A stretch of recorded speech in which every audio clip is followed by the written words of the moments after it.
Aujourd'hui, nous allons découvrir un conte extrait du recueil des contes du Japon Mukashi Mukashi. Isen Bushi. Il y a fort longtemps, au cœur des montagnes japonaises dans la vallée de Kizo, vivait un couple de vieux paysans.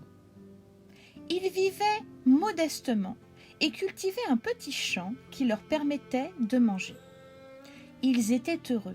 Cependant, ils n'avaient jamais eu d'enfants et cela les chagrinait beaucoup. Tous les jours, ils se rendaient dans un petit temple caché dans la forêt et priaient.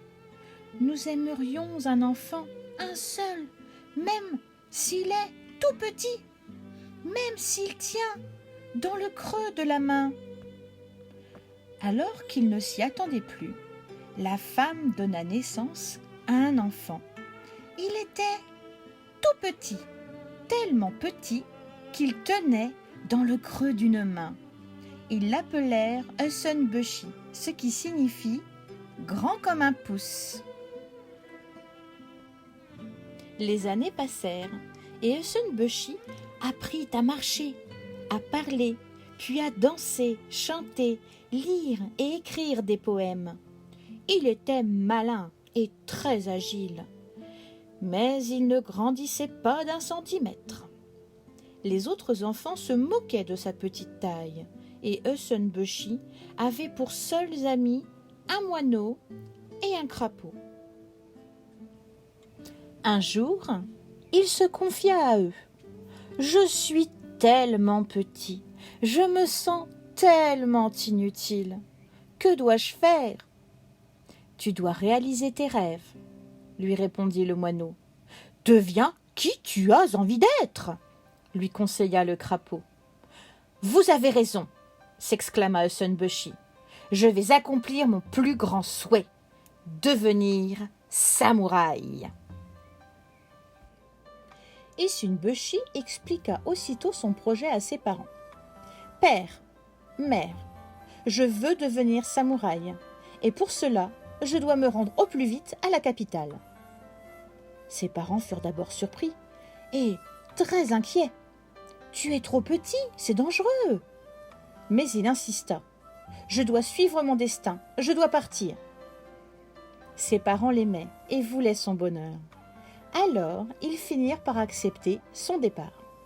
Ils préparèrent ses affaires pour le voyage. Sa mère lui confectionna un nouveau kimono et son père lui donna une aiguille en guise de sabre et un bol en guise de barque. Le lendemain, après avoir salué ses parents et promis de revenir les voir très bientôt, Isen Bushi courut jusqu'à la rivière, embarqua dans le bol et se laissa porter par le courant. Après un long voyage, il arriva enfin à Edo, la capitale. Dans le dédale des rues de la grande ville, la foule se pressait et personne ne prêtait attention à lui. Isen Bushi devait zigzaguer pour ne pas se faire piétiner par les milliers de passants. Après plusieurs heures de marche, la plus grande demeure de la ville se dressa devant lui. Isen Bushi pénétra dans les jardins. Il cria aussi fort qu'il le put. « Y a quelqu'un ?» Un domestique arriva, mais ne vit pas le jeune garçon. Bizarre. Il me semblait pourtant avoir entendu quelqu'un. Avant qu'il ne rebrousse chemin, Isen Bushi cria à nouveau. « Je suis là, à tes pieds !» Le domestique baissa la tête et découvrit enfin le minuscule garçon. « Je suis Isen Bushi et je veux devenir samouraï. Avez-vous besoin de mes services ?» Le domestique lui répondit. « Sais-tu qu'ici vit le gouverneur de la ville ? Il a déjà des dizaines de samouraïs à son service. Il n'en a pas besoin d'autres. » Mais, devant l'assurance du jeune garçon, et amusé par sa petite taille, le domestique le présenta quand même à Kimiko, la fille du gouverneur. Elle était très souvent seule dans la grande demeure de son père et s'ennuyait beaucoup. Elle engagea alors Usunboshi pour lui tenir compagnie. Usunboshi s'installa dans la maison du gouverneur. Chaque jour, il divertissait Kimiko en lui lisant des livres et en improvisant 1001 poèmes, danses et chansons. Kimiko le trouvait très amusant et ne voyait plus le temps passer à ses côtés. Un jour, alors que Kimiko se rendait au temple Kiyomizu, accompagnée de Sunboshi et de 2 gardes, un oni les attaqua. Il était tellement grand et féroce que les 2 gardes s'enfuirent en hurlant, abandonnant Kimiko et Sunboshi face au gigantesque ogre à la peau rouge. Isunboshi se jeta sur l'ogre et lui piqua l'orteil avec son aiguille. Le oni se mit à rire. « Ha ha ha ! Tu me chatouilles ! Ce n'est pas un microbe comme toi qui m'empêchera d'enlever la princesse Kimiko !» Et il l'attrapa par le col, puis l'avala. Isunboshi, qui avait atterri dans l'estomac du oni, se mit à piquer avec son aiguille partout autour de lui et cria « Ne crois pas que tu peux te débarrasser de moi aussi facilement !»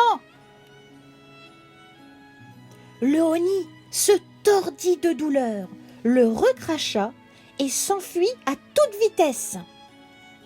Kimiko ramassa le maillet que le oni avait laissé tomber dans la bagarre. Elle s'exclama « Oh, le maillet d'un oni est magique! Il peut réaliser les vœux. Isunboshi, quel est ton plus grand rêve ?»« Je veux devenir un grand samouraï, » lui répondit-il. Kimiko agita alors le maillet au-dessus de sa tête et, dans un tourbillon d'étoiles et d'étincelles, Isunboshi se mit à grandir et devint un charmant jeune homme. De retour chez son père, Kimiko lui raconta leur aventure. Impressionné par le courage d'Usunboshi, le gouverneur le nomma samouraï d'honneur de la capitale. Peu de temps après, Kimiko demanda Usunboshi en mariage. Ils vécurent heureux et Isunboshi fut un grand samouraï, honnête et droit toute sa vie.